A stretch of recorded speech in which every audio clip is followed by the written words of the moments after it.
Pour ce nouvel épisode d'Au Salon, on vous donne rendez-vous en compagnie d'Assa Sylla.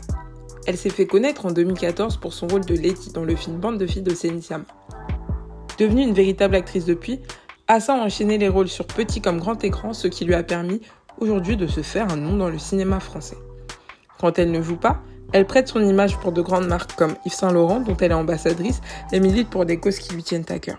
À l'aube de ses 10 ans de carrière, coiffée par Myriam aka Afro Dreams, Assa revient sur l'ensemble de son parcours, des joies et des difficultés du métier d'actrice et nous parle de son rapport avec ses cheveux. Allez, installe-toi confortablement, abonne-toi pour nous soutenir, c'est important et vous êtes trop peu encore aujourd'hui. Prends ton peigne et c'est parti. Alors j'ai choisi cette coiffure parce qu'elle est simple, efficace et surtout parce que j'ai jamais fait des gros stress, j'ai jamais fait des knotless, donc là ça va être une première. Donc voilà, petite expérience. Un peu, mais je te fais confiance. Ça va bien se passer. Je te fais confiance, donc du coup, je me laisse guider. Bonjour Assa. Salut. Tu as 26 ans. Yes. Tu vis à Paris. T'es mauritanienne. Quelle ethnie? Soninké. Et ça va bientôt faire 10 ans maintenant que t'es actrice. Exactement. On te connaît, on te reconnaît à travers les différents rôles que tu as pu jouer. Mais aujourd'hui, si tu nous le permets, on aimerait en apprendre un peu plus sur toi en revenant sur ton parcours le temps d'une coiffure. Avec plaisir.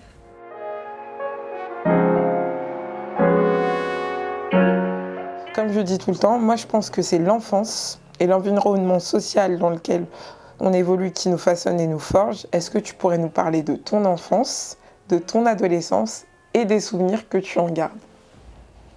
Alors moi je suis née dans le 15e et mes parents ils ont déménagé quand j'avais 2 ans dans le 18e et j'ai grandi dans le quartier de Barbès. Je suis la 4e d'une fratrie, on est 6. J'ai 3 sœurs et 2 frères et je suis très très très proche de mes frères et sœurs, de mes parents. Beaucoup plus de mon père, je suis un peu la fille à papa. Vraiment, moi je suis la 4e mais je suis la plus gâtée de mon père. Je suis pas la dernière, c'est le pire. Mais voilà.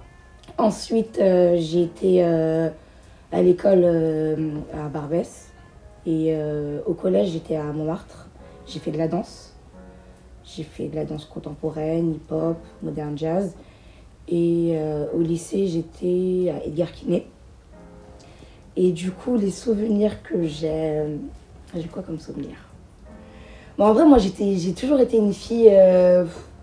quand on va à Barbès, je connais tout le monde. Je connais vraiment tout le monde. On a tous grandi ensemble là-bas et je dis toujours bonjour à tout le monde. Donc, j'ai toujours été quelqu'un qui, tout le temps souriante. Je connais tout le monde.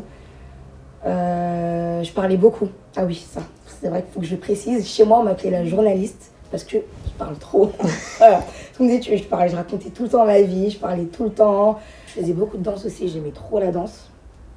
Et j'ai toujours eu les mêmes amis en vrai. Bon, après, en grandissant, il y a des personnes avec qui maintenant on s'est perdu de vue, chacun fait un peu sa vie. Mais ma meilleure amie, on se connaît depuis qu'on est jeune. J'ai toujours les mêmes fréquentations, j'habite toujours au même endroit. Et voilà, j'ai toujours été bien entourée en vrai. Donc tu as passé une enfance et une adolescence assez banales. Et du coup, comment tu voyais ton avenir? Parce qu'il n'était pas encore question de cinéma à l'époque. Ouais, clairement, mais pas du tout. Vraiment, moi, le cinéma, ça m'est complètement tombé dessus. De base, je voulais faire danseuse. Mon père, il m'a dit, c'est pas un métier, c'est hyper compliqué. Donc, je pense qu'il avait peur. Surtout, tout ce qui est artistique, tous les métiers où t'es un peu exposé, etc. Il avait peur de ça. Et après, du coup, vu qu'on me disait que je parlais trop, je voulais faire du journalisme. Mais sauf que je voulais faire JRI, journaliste, reporter, image. Je suis quelqu'un, j'aime beaucoup bouger. J'aime pas rester dans... là, ça se voit déjà, j'ai grave la bougeotte. C'est incroyable, j'aime pas rester comme ça à rien faire. Et du coup, je me suis dit, JRI, c'est bien parce que t'es sur le terrain, tu voyages, etc. Et je voulais trop faire ça. Sauf que le destin a décidé autrement. Donc, toi, à l'âge de 17 ans, tu vas être repérée pour jouer dans le film Bande de filles de Céline Sciamma. Et en fait, ce qui est fou, comme tu l'as dit, et tu mentionnes beaucoup le destin, c'est que en fait, c'est pas toi qu'on avait repéré de base, mais tes copines. Exactement. Ouais, c'est clairement ça. Mes copines, elles ont été repérées par la directrice du casting dehors.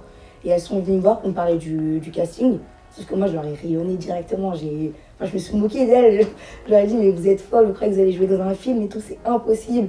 Et mes copines, elles étaient sûres. Elles m'ont dit, non, non, je te jure, c'est sérieux. Elles m'ont montré l'annonce. Elles m'ont dit, vas-y, tu sais quoi, accompagne-nous au casting. Du coup, moi, je les accompagne au casting.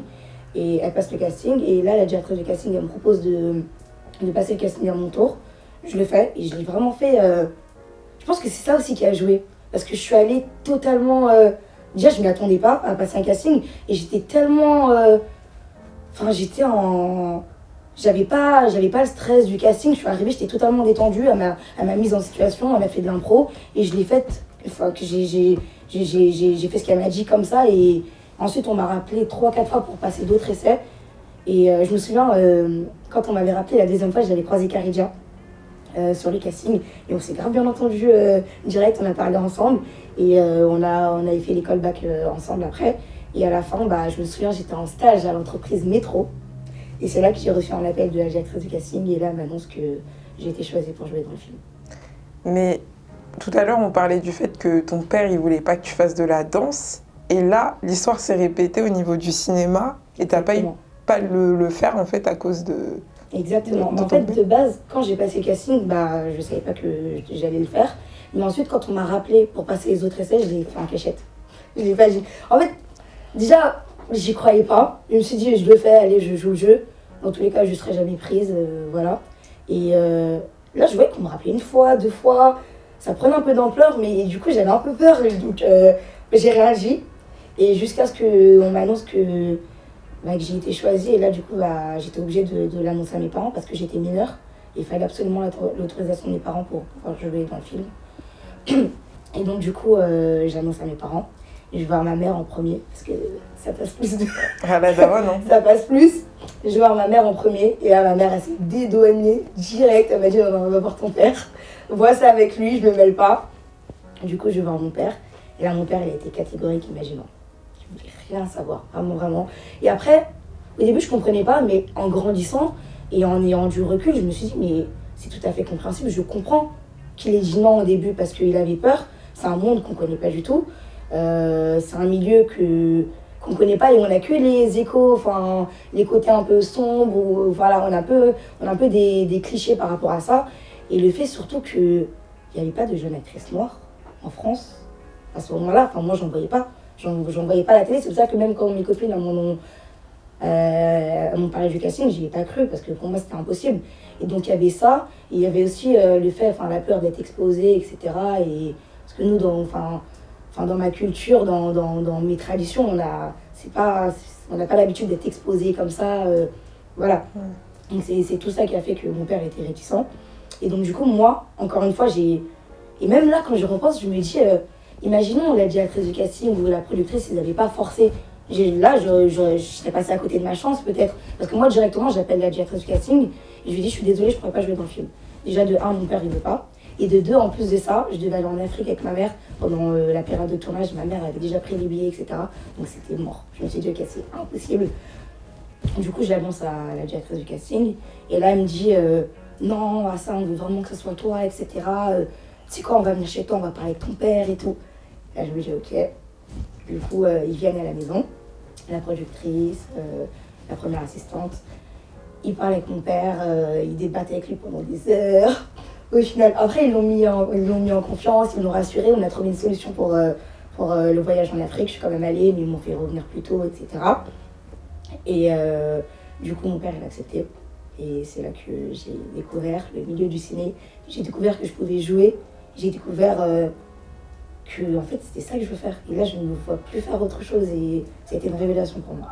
Tu vas jouer le rôle de l'un des personnages principaux, donc le personnage de Lady, et qui est assez complexe parce qu'elle est à la fois agressive, mais ultra sensible aussi. C'est une jeune femme forte, déterminée, qui cherche son indépendance et sa liberté en pleine adolescence. Qu'est-ce que ça t'a fait de jouer ce rôle et comment en fait t'as fait pour l'incarner, sachant que de base t'es pas actrice et que c'était une première pour toi? C'est une très bonne question. Non, en vrai, Vraiment, genre, même moi, je m'en rends pas compte. Parce que, c'est vraiment ce truc-là que je vois là en grandissant, en ayant enchaîné les rôles, etc. Et en ayant pris de la maturité. Le tournage de Bande de filles, je pense que le détachement que j'avais et l'innocence que j'avais, je pourrais plus jamais le retrouver. Clairement. Parce qu'en fait, je crois qu'on n'était vraiment pas conscientes. Toutes les quatre. Vraiment, on n'était vraiment pas conscientes. Et on a fait un peu de répètes avant. On a fait des répètes, on avait une coach, etc. Parce que c'est la première fois qu'on joue. C'est un milieu qu'on ne connaissait pas du tout. Mais je ne saurais pas comment vous expliquer. C'était tellement facile pour moi. Pourtant, après, les gens ils me disaient, mais ça se trouve, c'était facile pour toi parce que, voilà, ça se trouve, t'étais comme ça, t'es comme ton personnage, etc. Alors que pas du tout. Je sais que mes proches, mes personnes, enfin, les personnes qui me connaissent vraiment, quand elles ont vu le film, ils me disent, putain, mais, wow, ah ça, mais c'est pas toi. C'est pas toi, je suis choquée. Comment t'as fait et tout. Et même moi, je saurais pas dire. Et ça a été une révélation pour les autres, mais autant plus pour moi. Et je jouais simplement. Il faut savoir que quand j'étais allée en Afrique, j'avais reçu le scénario. Et j'ai reçu un scénario avec plein de pages, il était énorme. Et j'ai appris mon texte par cœur, mais je connaissais les textes de tout le monde. Et en fait, moi, j'ai appris tout le scénario. J'ai pas appris que mon rôle. J'avais appris tout le scénario et je me souviens, quand on avait tourné, les filles, des fois, quand elles se trompaient, genre, c'est moi, je les reprenais. Non, tu dois dire ça, en fait. J'étais trop à fond dedans. J'étais trop contente, j'étais trop assidue. Et c'était tellement facile de jouer, c'était naturel. En plus, on a créé, on a dû créer vraiment une cohésion de groupe parce qu'on ne se connaissait pas toutes les quatre. On a vécu ensemble pendant 1 mois et demi. Pendant le tournage, on habitait ensemble, on dormait ensemble, on se levait ensemble. Donc ça a créé des liens. Quand on jouait, en fait, on mettait une caméra, on n'avait même pas l'impression de jouer. On connaissait nos textes et tout, mais il y a eu un peu beaucoup d'impro. Mais c'était beaucoup écrit aussi. Donc en vrai, on n'avait vraiment pas l'impression de jouer. Et comme j'ai dit, je ne retrouverai jamais ce mood-là. Parce que là, maintenant, du coup, t'as ce stress, t'as le fait de pas décevoir. T'as plus, là, je vois plus les enjeux et c'est plus pareil. Et je sais que ça, je pourrais plus jamais le retrouver. Et non, c'est une expérience incroyable, genre. Vraiment. Donc Bande de filles va faire un carton rien qu'en France. Le film, il va réunir plus de 306 000 spectateurs. Il aurait rapporté plus d'1 million d'euros, ce qui est énorme en 2014 pour un film dont le casting il est entièrement composé de personnes noires. Le film, pareil, à l'international, il va faire un carton. En fait, tout simplement, vous allez remporter des prix, des nominations à l'international. Aux États-Unis, il va rester 15 semaines à l'affiche. Vous allez monter les marches du Festival de Cannes. Tu vas être présélectionné dans la catégorie Révélation pour le César du meilleur espoir féminin. Tu réalisais à l'époque tout ce qui se passait autour du film? Pas du tout. Mais vraiment. On n'était vraiment pas conscientes. Hein. Je me souviens, en fait, nous, on a tourné un film et on pensait que le film allait juste sortir en salle et fin de l'histoire. On ne savait pas du tout que ça allait prendre une telle ampleur, qu'on allait faire autant de choses, qu'on allait monter les marches de Cannes, qu'on allait aller au César, qu'on allait faire des avant-premières, des projections partout dans le monde, que le film allait être révélé comme ça. C'était inimaginable et c'était incroyable de vivre ça. Et c'est moi ce qui m'a le plus touchée, vraiment, je me souviens, c'est quand on a fait on a fait plein de projections, à Paris notamment, en banlieue et tout. Et je me souviens, il y avait plein de jeunes filles, plein de femmes noires qui venaient nous voir et qui nous disaient merci en fait. Merci d'enfin nous représenter, enfin voir un film où on se reconnaît.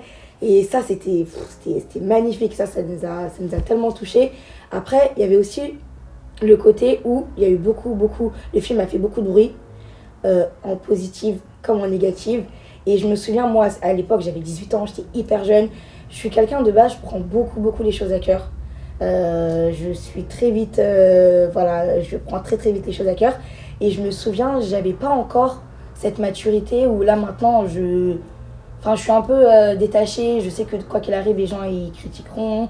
Tu pourras pas plaire à tout le monde et que, voilà, tu peux pas te mettre dans des états à cause des gens. Mais moi, il y a eu des moments où quand j'allais sur Twitter, je lisais les commentaires, je lisais Et en plus, c'était des commentaires de jeunes filles, de femmes noires, de jeunes filles noires, qui disaient waouh, c'est quoi ce film? C'est quoi, c'est Niafou? C'est quoi, ouais, c'est un film, il nous affiche. Enfin, il y a eu beaucoup de critiques et moi, je me souviens, ça m'avait énormément blessée. Et ça m'avait mis vraiment mal, vraiment, vraiment. Et la productrice, et je sais que même Kareja qui avait un peu un rôle de grande sœur, qui me disait non mais ça faut vraiment pas que tu regardes ce qui se passe sur Twitter, faut pas que tu prennes les choses à cœur, c'est comme ça. Et moi je sais que c'est un truc que j'oublierai pas et que ça m'a beaucoup marqué et du coup ça m'a forgé maintenant aujourd'hui et je sais que quoi qu'il arrive, faut avoir un peu de détachement, mais que les réseaux sociaux ça vaut pour n'importe quelle personne, c'est hyper important, c'est dangereux en fait. D'un côté, c'est hyper bien parce qu'on peut dénoncer plein de choses, on peut tout dire, mais d'un côté, on ne sait pas ce que ça fait aux gens. Et un simple tweet, une simple phrase, ça peut détruire des gens, ça peut aller hyper loin. Et c'est pour ça que c'est important d'en parler. Et voilà, je m'égare un peu, mais je voulais quand même parler de ça parce que c'est important.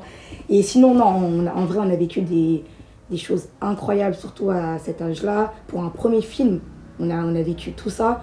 Et non, pour nous, c'était inimaginable et voilà. Ok. Donc justement, tu me permets de rebondir parce que moi, ce que je trouvais assez fou à l'époque, c'est que, comme tu as dit, le film, il a énormément divisé. Il y a ceux qui ont été sensibles à l'histoire et à la réalisation.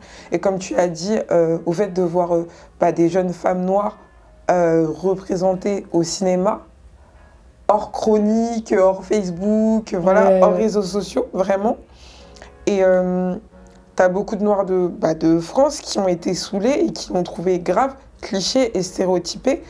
Et moi, je voulais savoir quel regard tu portais sur ce film-là à l'époque et quel regard tu portes aujourd'hui sur ce film. Alors, mon regard, il a clairement changé parce qu'au début, je ne comprenais pas. Au début, pour moi, j'ai tourné le film, ça s'est super bien passé. Et même quand j'allais au cinéma, je regardais les films et je me prenais pas la tête sur ah ça c'est cliché, ah ça c'est comme ci, ah ça c'est comme ça. En fait je regardais juste le film tout simplement et j'avais pas ce truc là où c'était important d'être représenté comme ci comme ça. J'étais pas consciente de ça et en grandissant j'ai compris les gens qui étaient pas contents, qui disaient oui on trouve qu'on a été mal représenté, on trouve que ci, on trouve que ça. Là en grandissant j'ai compris et je me dis, en fait, c'est hyper important de se sentir représenté et de parler de ça. Parce que, en fait, comment expliquer ? Pour moi, je comprends les femmes qui ont été blessées, qui ont été... parce qu'en fait, elles se disent, comme par hasard, le premier film qu'on voit en France, avec un casting 100% noir, et on montre des filles, entre guillemets, des racailles, voilà, elles sont en banlieue, patati patata, mais c'est des choses aussi qu'il ne faut pas nier, ça existait en fait, c'est réel. Il y a vraiment eu des bandes de filles, il y a vraiment eu des bagarres, il y a vraiment des filles qui sont comme ça, qui ont vécu ça. Après, je comprends que voilà, on n'a pas forcément envie de voir ça comme ça, mais avec un seul film, on ne peut pas tout montrer. C'est clair. On ne peut pas tout montrer dans un seul film. On peut pas. C'est un film, ça reste. Et au contraire. Et pour moi, faut prendre le positif dans ça. C'est que ce film avec Bande de filles, ça a permis d'ouvrir les portes entre guillemets. Ça a ouvert plein de portes. Là maintenant, il y a plein de films avec des jeunes filles noires, des femmes noires. Ça a vraiment ouvert la voie. Et par contre, nous, en tant qu'actrices, là maintenant, moi, je sais que j'ai un devoir. Et je sais que par rapport des fois à des choix, à mes choix maintenant, je fais plus attention parce que je sais que maintenant moi aussi ça m'importe de pas être dans un rôle cliché, de pas faire tout le temps les mêmes types de rôles, de pas rester enfermé dans un rôle et d'essayer de faire changer les choses. Et je trouve ça hyper important et moi je me bats pour ça maintenant. Et chose que j'avais pas confiance avant et je comprends beaucoup plus. Et en attendant la diffusion de Bande de filles, qu'est-ce que tu as fait? Qu'est-ce qui s'est présenté à toi? Alors en fait, après le tournage de Bande de filles, j'étais trop excitée. J'étais là, waouh, je peux jouer. J'étais trop contente en fait, je voulais pas m'arrêter. Et je me souviens, On avait eu une discussion avec la productrice parce que je voulais directement avoir un agent pour pouvoir passer d'autres castings, pour pouvoir continuer. Et la productrice, elle nous a dit, les filles, vous inquiétez pas, ça sert à rien de prendre un agent maintenant. Quand le film va sortir, on va aller à Cannes, etc. Et vous allez voir, les agents, ils vont venir vers vous. Et c'était le cas. Sauf que moi, je voulais pas rester comme ça, à rien faire. Il faut savoir aussi, que j'ai oublié de le préciser, c'est que mon père, quand il a accepté que je joue dans le film, je rentrais en terminale. Et il m'a dit, par contre, si tu veux continuer le cinéma, etc., et au moins ton bac, et après, je te laisse tranquille. Donc du coup, en fait, là, après Bande de filles, je rentrais en terminale, et vu que je voulais pas m'arrêter, que j'avais trop kiffé, et j'ai rencontré un petit agent indépendant, et il m'a fait passer mon deuxième casting pour le téléfilm Dambé la tête haute. Et j'ai passé le casting, et je me souviens, je crois que c'est le casting où j'ai eu le plus de callbacks de ma vie. Alors moi, je crois que je peux même plus compter combien de fois on m'a rappelé, jusqu'à la fin, ça m'a saoulée. J'avais dit au réel, non, en fait, j'ai besoin de savoir si vous me prenez ou pas, parce que là, en fait, j'étais trop sans filtre à l'époque. Là, j'étais vraiment... et au final, j'ai été prise pour le rôle principal, parce qu'on joue le rôle de la boxeuse Aya Sissoko à différents âges. Et moi, je joue Aya Sissoko quand elle a 16 ans. Et ça a été une expérience incroyable, parce qu'en fait, là, j'avais vraiment l'impression de faire un... je sais pas comment vous expliquer, parce qu'en fait, dans Bande de filles, comme je l'ai dit avant, j'avais pas encore de contraintes, ou je trouvais qu'il y avait des scènes dures à faire ou autres. Pour moi, j'avais vraiment de la facilité. Alors que dans Dambé, là, j'avais vraiment... je devais incarner vraiment un personnage fort. Je devais apprendre à faire de la boxe parce que j'ai jamais fait de boxe. Donc pendant 3 mois, j'avais des cours intensifs de boxe. Et il y a des scènes hyper fortes. Donc du coup, là, j'avais un peu cette pression. Je me dis, ah ouais, là, je rentre vraiment dans le game. Là, je rentre vraiment dans le game. Et ça s'est super bien passé. Et ensuite, j'avais passé mon 3e casting, je crois que c'était pour Engrenage. Et j'avais enchaîné directement avec un petit rôle pour la série Engrenage. Et pendant toute cette année-là, je passais le bac. Sauf que j'étais en tournage, j'étais en répète et je suis pas beaucoup allée à l'école. Et heureusement, mes profs, franchement, ils étaient incroyables, vraiment. Et le proviseur de mon lycée, big up à lui. Non, vraiment, mon proviseur, il était hyper compréhensible. Et mes profs, déjà, ils ont vu qu'en première et en seconde, en seconde, pardon, et en première, j'étais assidue. Et donc, je pense que c'est ça qui a joué. Et je sais qu'il y avait 1 ou 2 matières que j'ai ratées. Et ils me les ont quand même fait passer après. Voilà, ils ont été archi tolérants. Et franchement, ils m'ont beaucoup facilité. Du coup, j'ai réussi à avoir mon bac. Mais vraiment de justesse, parce que j'avais pas le temps d'apprendre. En fait, j'allais jamais en cours et tout. Mais j'ai eu mon bac. Et voilà, ça c'est super bien passé. Dans plusieurs interviews, justement, tu as dit que c'est grâce à Dambé que tu as découvert le métier d'actrice et que tu as su que le cinéma, c'était vraiment un métier et que tu voulais en faire ton métier. Pourtant, toi, tu as failli abandonner ce rôle. Pourquoi ? C'est vrai. Parce qu'en fait, comme je l'ai dit avant, Bande de filles, c'était trop la facilité. C'était trop la facilité, j'étais pas consciente. Et c'est dans Dambé que j'ai vu que c'était hyper dur parce que la boxe, c'était trop intensif. C'était archi dur. Et j'étais à 2 doigts de dire en fait, je peux pas. Je vais pas réussir, j'y arriverai pas. Et le réal, il était hyper cool, mais c'était un réal pointilleux. Il était très pointilleux, il savait ce qu'il voulait, il était très dans les détails, etc. Et ça m'avait fait un peu peur. Et c'était vraiment dans ce rôle-là que j'ai découvert vraiment le métier d'actrice. Parce que là, j'avais vraiment l'impression d'incarner un personnage, mais vraiment. Parce que pourtant, dans Bande de filles, je l'incarne, mais je sais pas, c'était pas du tout pareil. Mais après, pardon, je te coupe. Dans Bande de filles, tu joues un personnage fictif, même si c'était inspiré d'adolescente. Ouais. Alors que dans Dambé, du coup, tu joues le rôle de Aya Sissoko, qui est encore vivant, qui va regarder. Voilà. Exactement, on avait beaucoup cette pression-là. Parce qu'en fait, là, je joue quelqu'un de réel, quelqu'un qui vit. Et faut que je sois à la hauteur, en fait. Parce que demain, elle va regarder le film.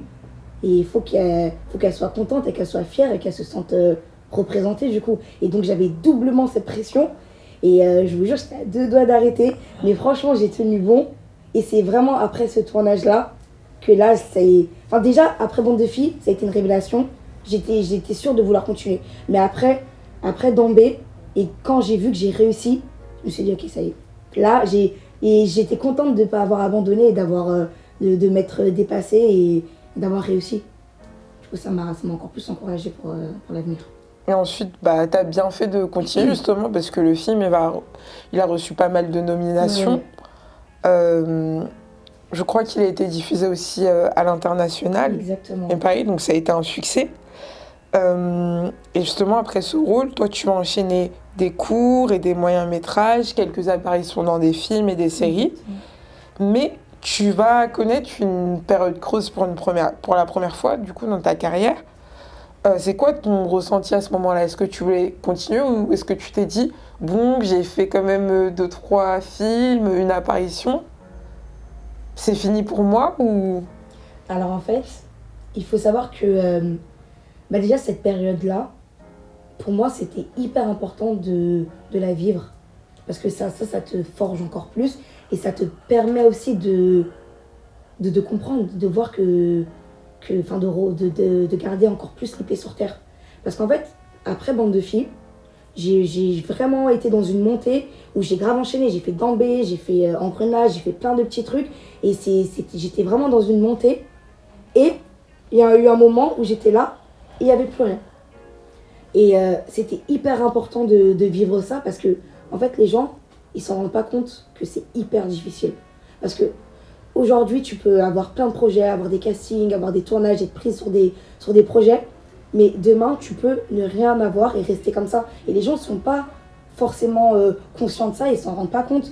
Et après, quand j'ai eu ce moment-là, j'étais pas... Là, je pense que si ça m'arrive maintenant, je serais vraiment dans le mal.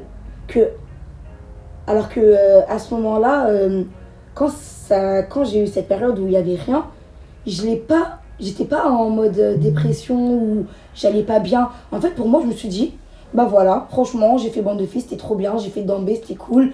Bah en vrai, je savais que c'était dur et que, en vrai, ça c'est pas pour moi. Donc du coup, je me suis dit, j'arrête le cinéma.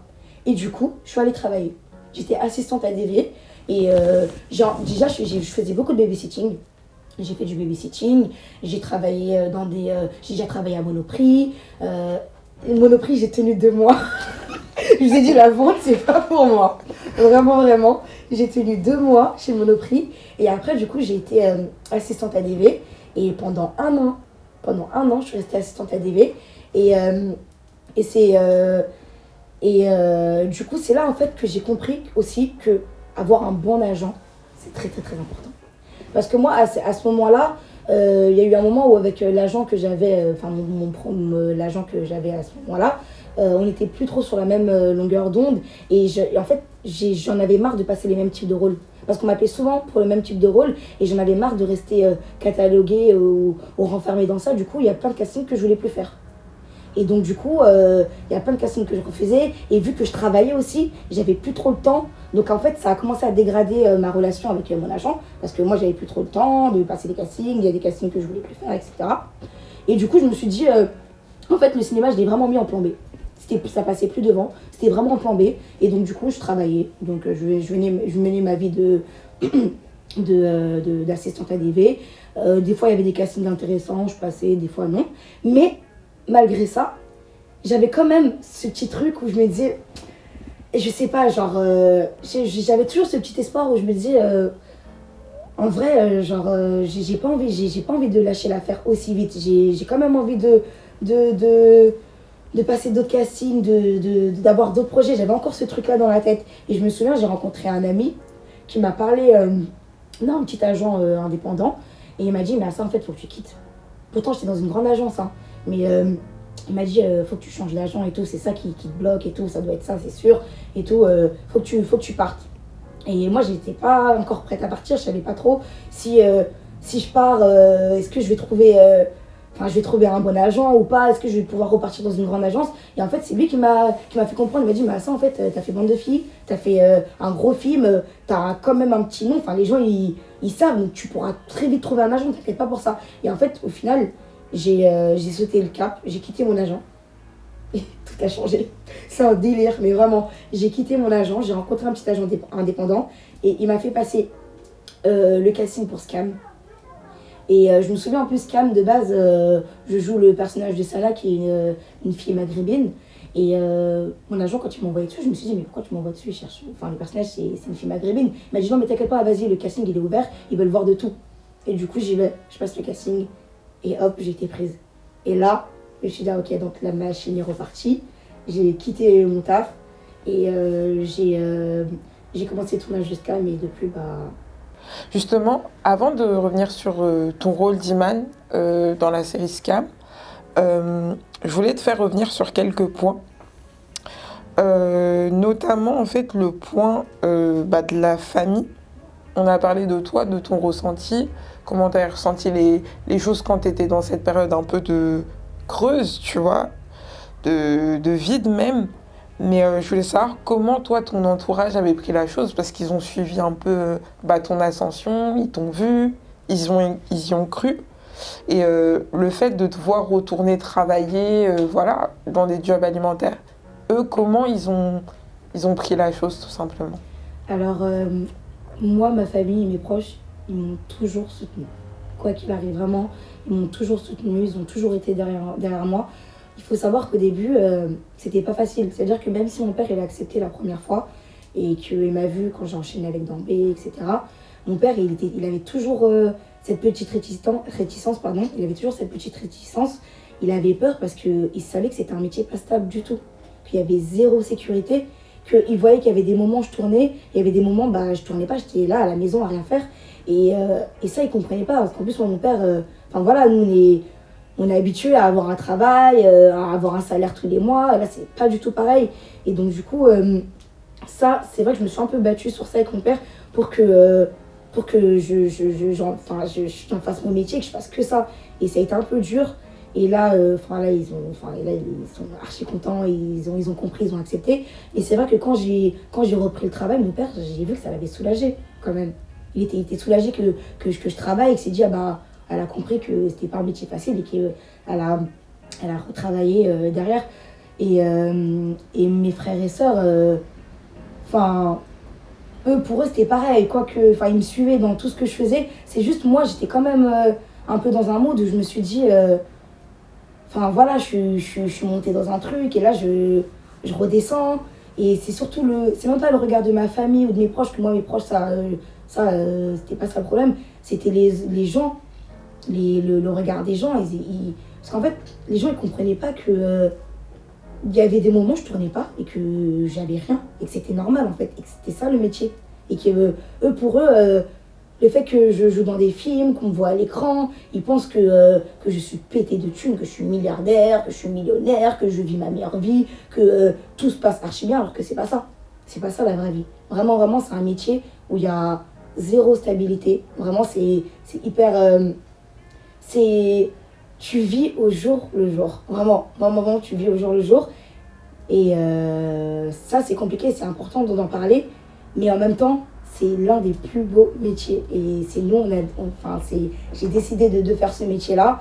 Et voilà. Et je pense que mon père aussi, ce qui l'a encore plus rassuré maintenant, c'est qu'il sait que je suis quelqu'un, je peux pas rester comme ça à rien faire. Ça veut dire que demain, si je tourne pas, ou si j'ai pas de projet, je peux pas rester comme ça à demander. Je vais aller travailler, je vais aller créer des projets, je vais aller faire des trucs. Je suis comme ça, je peux pas rester comme ça à rien faire.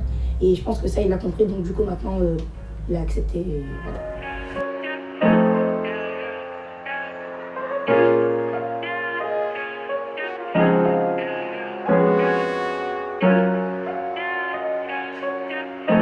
À la suite de cette période creuse-là que tu as surmontée, je remercie, tu vas jouer dans la série Skam. Donc Skam, une adaptation d'une série norvégienne qui met en avant un groupe de copines et qui traverse leur adolescence. On suit un peu du coup leur évolution et leur vie au lycée. Et toi, tu vas jouer le rôle d'Iman. Et la particularité d'Iman, c'est que du coup, c'est une jeune femme noire, musulmane, qui porte le voile. Pas au sein du lycée parce que c'est pas autorisé du coup en France. C'est ce que t'es un peu dans la vie finalement, hormis le fait que tu ne portes pas le voile. Et tout à l'heure on parlait souvent du fait qu'il n'y avait pas nécessairement de rôle qui représentait du coup l'ensemble des femmes noires. Toi, qu'est-ce que ça t'a fait de jouer un rôle qui se rapprochait le plus de ce que t'étais dans la vie de tous les jours? Alors, le rôle de Iman, c'est le rôle dont je suis la plus fière pour l'instant. Vraiment de toute ma carrière. Parce que c'était vraiment un rôle qui me tenait à cœur, vraiment. C'est la première fois qu'on voit une jeune fille noire, musulmane, voilée à l'écran. Et ça, c'était un exploit, c'était un honneur pour moi de pouvoir incarner ça. Et j'avais un peu peur au début, parce que... il faut savoir que de base, Skam, c'est une adaptation d'une série norvégienne, comme tu l'as dit. Et en fait, ce que les femmes voilées, sachant que dans la série Skam, en Norvège, c'est joué par une fille maghrébine en Norvège. Donc, ce que Sana, une fille maghrébine en Norvège, vit, et ce qu'une fille noire musulmane en France vit, c'est pas du tout la même. Donc, du coup, il fallait s'adapter à ce que nous, on vit ici. Et j'avais un peu peur que ce soit qu'on tombe dans les clichés, etc., par rapport au voile, par rapport à l'islam, etc. Et parce que surtout, je suis de confession musulmane et c'était important pour moi de bien représenter ça. C'était doublement important. Le fait de représenter une jeune fille noire voilée, musulmane, c'était hyper important pour moi de pouvoir bien représenter ça. Et j'ai tout de suite été très rassurée parce que le réal, il était très, très, très à l'écoute. Il m'a clairement dit Hassan, t'inquiète pas, on va pas du tout aller dans les clichés, on va montrer les choses telles qu'elles sont. J'ai rencontré les scénaristes, donc j'ai eu une journée où j'ai rencontré les scénaristes, le réal, où je leur ai parlé de l'islam, de mon point de vue avec la religion, de moi ce que j'ai vécu, etc., en tant que jeune fille noire, etc. Et ils ont pris plein de choses de ce que j'ai raconté de ma vie perso, et tout ça, ça a forgé le personnage d'Iman, et ça a donné ce que ça a donné. On sait que le cinéma, c'est un milieu particulièrement difficile d'accès, d'autant plus quand on est une femme noire, et c'est ce que vous dénonciez à travers l'ouvrage Noir n'est pas mon métier, du coup, qui a été lancé à l'initiative de Aïssa Maïga. Qu'est-ce que tu as appris au contact d'autres actrices noires, donc du coup qui sont plus âgées que toi et qui ont un peu plus d'expérience que toi? Et surtout, quels conseils tu donnerais du coup à la nouvelle génération d'actrices qui souhaitent se lancer? Alors, franchement, j'ai beaucoup appris avec toutes ces femmes, toutes ces actrices, toutes très différentes. On a beaucoup parlé, on a beaucoup échangé, on a beaucoup partagé leur expérience, ce qu'elles vivaient, etc.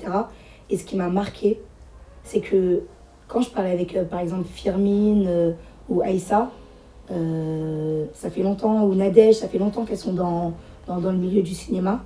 Et le fait qu'elles se sont battues pour des choses à laquelle nous, on se bat encore à cette période-là, et que ça n'a toujours pas changé, je trouve ça, en fait, je trouve ça scandaleux. En fait, je trouve ça vraiment... je me dis, en fait, comment encore nous, à notre époque, il n'y a rien qui a changé, et qu'on est obligé encore de se battre, de prouver, de montrer les choses. Voilà, je trouve ça vraiment très triste. Et ce que j'ai appris aussi beaucoup, c'est le fait de plus se taire. Parce que je sais que, voilà, moi j'ai commencé le cinéma, ça m'est tombé dessus, il y a des choses que j'ai découvert, et il y a des choses pour moi qui étaient normales. Alors qu'en fait, c'était pas du tout normal. Et je sais que là, maintenant, il y a des choses où j'ai plus envie de me taire, où j'ai plus envie de forcément banaliser certains points qu'il faut plus... Enfin voilà, j'ai plus envie de banaliser certaines choses et c'est important d'en parler, de mettre la lumière sur ça. Mais aussi, c'est aussi important de soulever l'espoir. Et je sais que moi, dans ma partie, dans le livre, le titre, c'est Soulever l'espoir. Parce qu'en fait, j'ai envie de montrer à ces jeunes filles que c'est possible. Que clairement, c'est possible, qu'il y a encore beaucoup de travail à faire et que petit à petit, les choses, elles changent. Et que moi, quand mes copines elles m'ont parlé du casting de Bande de filles, la première réaction que j'ai eue, c'était « Non mais vous êtes folles, vous n'allez pas jouer dans un film, c'est impossible ». Là, maintenant, en fait, on ne peut plus dire ça.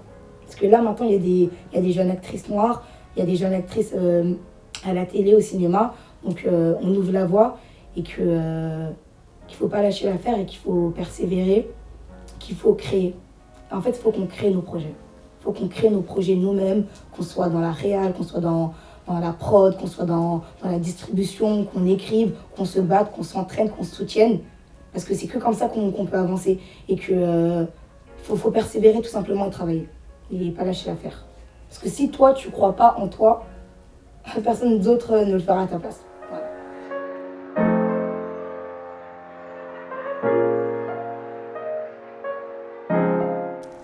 On est dans un salon de coiffure, donc on ne pouvait pas ne pas parler du cheveu. Donc je voulais savoir, toi, tout au long de ta vie, quel rapport tu avais entretenu avec tes cheveux? Alors moi, je pense que j'ai toujours eu un bon rapport avec mes cheveux. Quand j'étais petite, on est tous passés par la case 13, où on était assises par terre, à se faire tirer les cheveux, on détestait ça. Moi, j'aimais pas du tout, quand je me coiffais, je craignais trop des cheveux. Et après, en grandissant, je sais que je suis passée aussi par la case défrisage. J'avais beaucoup défrisé mes cheveux quand je faisais pour faire des queues de cheval, etc. Mais après, en grandissant, je me suis dit, mais je suis folle, pourquoi je me défrise les cheveux? Déjà, de 1, c'est pas bien de se défriser les cheveux. Et en plus, je suis en train de dénaturiser mes cheveux, là, je fais n'importe quoi. Mais surtout, en plus, j'ai des cheveux hyper fins. Donc en vrai, je peux les plaquer très facilement, je peux les laisser très facilement. Donc en vrai, je fais n'importe quoi. Donc le défrisage, d'un coup, j'ai eu un déclic, j'ai dit j'arrête. Donc j'ai arrêté le défrisage, etc. J'ai toujours aimé j'ai toujours aimé mettre des rajouts. Avant, je faisais beaucoup de tissage, etc. Mais je suis très vite passée côté braid. J'aime trop les braids. Vraiment, quand on me voit, je fais tout le temps des tresses, des braids, j'aime beaucoup. Et là, maintenant, j'ai grave envie d'être dans un mood où j'ai envie de rester avec mes cheveux naturels. Sauf que moi, je suis un bras cassé et je n'arrive pas à me coiffer. Quand je vais chez le coiffeur, c'est carré. Quand je sors du coiffeur, un jour après, j'arrive plus du tout à refaire la même chose. Donc c'est pour ça qu'en fait, j'ai du mal à rester avec mes cheveux naturels parce que j'ai du mal à me coiffer tout simplement. Et par rapport du coup au cinéma, qu'est-ce que tu as à nous dire par rapport aux cheveux et à la manière dont tu acceptes ton cheveu sur ton lieu de travail et surtout comment il est traité? Ok. Alors, moi j'aurais bien voulu aller par exemple tourner et aller directement avec mes cheveux naturels par exemple. Sauf que je trouve que c'est un peu compliqué d'aller avec mes cheveux naturels. J'ai déjà eu une mauvaise expérience où j'avais déjà fait ça et mes cheveux étaient hyper abîmés et du coup j'ai pas du tout aimé. Et du coup, juste pour mon confort et pour ne pas me prendre la tête, à chaque fois je propose des coiffures faciles à faire. Soit je vais faire un tissage et du coup on a juste à lisser, on n'a pas... Je peux pas me permettre de faire des coiffures incroyables où je me dis je peux changer de coiffure, hop, on peut faire une queue de cheval, puis après on enlève, on peut faire 2 tresses. Je sais que c'est impossible de faire ça parce que la plupart des coiffeuses que j'ai rencontrées dans des tournages, c'était pas possible de faire ça sur des cheveux afro. Elles avaient pas forcément... je sais pas si c'est la formation ou... En tout cas, je sais que c'était compliqué, en tout cas, de coiffer des cheveux afro. C'est pour ça que maintenant, je ne me prends plus la tête et que je pars soit sur des tresses, soit sur des tissages. Et donc, du coup, je vais, moi, chez mes coiffeuses avec qui je travaille. Elles me coiffent et ensuite, je vais avec sur le tournage et on fait des factures, etc. Et voilà.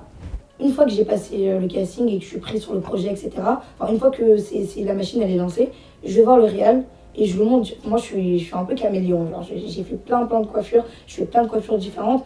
Et à chaque fois, je vais voir le réal, je lui dis qu'est-ce que qu'est-ce que tu as envie que le personnage ait comme coiffure, qu'est-ce que tu veux raconter. Et du coup, je lui montre des propositions. Et une fois qu'on a décidé ensemble, hop, je vais chez ma coiffeuse. Je me prends même pas la tête. C'est-à-dire que je vais même pas arriver sur le tournage avec mes cheveux naturels et non. J'ai fait l'erreur une fois, donc du coup j'ai plus trop envie et c'est un peu chiant parce que je me dis j'aurais bien voulu arriver comme tout le monde et on me coiffe sur le plateau comme tout le monde quoi.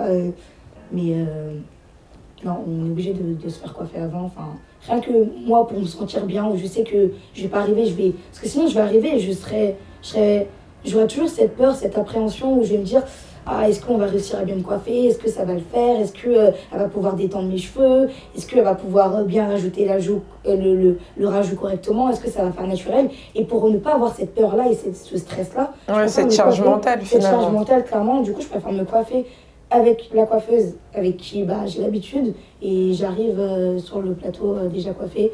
Et voilà. Après, si je fais par exemple un tissage ou des trucs. Ou des mèches lisses, etc. Tous les matins, on fait le lissage, on fait le brushing et tout. C'est des trucs simples à faire, mais je vais pas m'engager dans des grandes coiffures où je sais que ça va être compliqué. Aujourd'hui, avec le recul et tout ce qu'on vient de se dire, quel conseil tu donnerais à quelqu'un qui veut se lancer dans une carrière artistique, que ce soit la musique, l'art ou bien le cinéma comme toi? Je pense que la première chose que je dirais, c'est de ne pas avoir peur. De ne pas avoir peur, de ne jamais se limiter. Voilà, de jamais se limiter, de croire en soi, de persévérer et de travailler. Vraiment, parce que quoi qu'il arrive, au bout d'un moment, le travail, ça paye. Et il faut croire en ses rêves, il faut croire en soi. C'est hyper important. Et je redis encore, il ne faut pas se limiter. Je dis ça parce que moi-même, au stade où je suis, je sais que je me limite beaucoup. Je sais qu'il y a plein de choses où des fois je me mets des freins, où je me mets des barrières, où je me dis ah je sais pas si je peux faire ça, ah non je crois pas. Et non, en fait faut arrêter. Faut arrêter de se mettre des freins, faut arrêter de se mettre des barrières, faut se battre. Et faut se battre, mais pas que pour soi. Faut se battre pour nous. Faut qu'on se batte pour faire les choses, pour faire changer les choses ensemble, pour faire avancer les choses ensemble et montrer ce que nous on a envie de raconter aux gens à notre manière. Et voilà. Et là, du coup, à l'heure actuelle, quel regard tu portes sur le cinéma français? Est-ce que tu penses qu'il y a quand même eu des avancées en termes de représentation? Alors moi, je suis beaucoup j'ai encore beaucoup d'espoir. Je sais que les choses elles vont finir par changer et qu'on va finir par y arriver. Il y a quand même eu des changements, il faut le dire. Il y a encore beaucoup de travail à faire. Il faut aussi le dire. Mais ça, on pourra le changer que si on se donne les moyens et qu'on le fasse ensemble en fait. Il faut être beaucoup plus solidaire, il faut créer, il faut partager, il faut croire en soi et il ne faut pas lâcher en fait. Clairement, il ne faut pas lâcher et il faut se soutenir. C'est très important. Il faut qu'on se soutienne. Parce que si on ne se soutient pas, on ne va pas avancer. C'est important même pour nous en tant qu'acteurs. C'est important de se sentir soutenu et de se dire on a une communauté qui compte sur nous et même nous ça nous aide dans le choix de nos rôles, dans ce que nous on peut représenter et on sait qu'on a un devoir, et qu'il y a des gens qui comptent sur nous quoi. Et c'est important de le dire. Et nous spectateurs, comment du coup on peut soutenir des actrices comme vous? Regardez des films français. Je sais que c'est pas facile. Même moi, avant de commencer Bande de Filles, je regardais que des films américains, etc. Mais il faut regarder des films français. Je comprends qu'avant, on ait peur de... Enfin, on n'ait pas forcément envie de regarder des films français parce qu'on se sentait pas forcément représenté, etc. Mais là, il y a quand même plein d'acteurs noirs, plein d'actrices noires. Il faut regarder le travail que les gens y font. Il faut se renseigner. Il faut donner de la force, tout simplement. On arrive sur la fin de ta coiffure, ce qui me laisse le temps de te poser une dernière question. Comment est-ce que tu te vois dans 10 ans? Et nous, surtout, qui te suivons, qu'est-ce que l'on peut te souhaiter? C'est une bonne question. Merci, Merci, comment je me vois dans 10 ans? Waouh. J'espère que j'aurai enfin la carrière que je voudrais. J'aimerais beaucoup faire des projets à l'international, mais j'aimerais beaucoup aussi passer derrière la caméra. Réaliser, peut-être que j'aurais déjà réalisé mon premier film, ou peut-être mon deuxième. Mais en tout cas, j'ai cette volonté de vouloir raconter les histoires, mes propres histoires à ma manière. Je me répète, mais c'est très important, et parce que ça me tient à cœur. Et qu'est-ce que vous pouvez me souhaiter Souhaitez-moi longue vie, si je le veux. Merci à ça. Merci.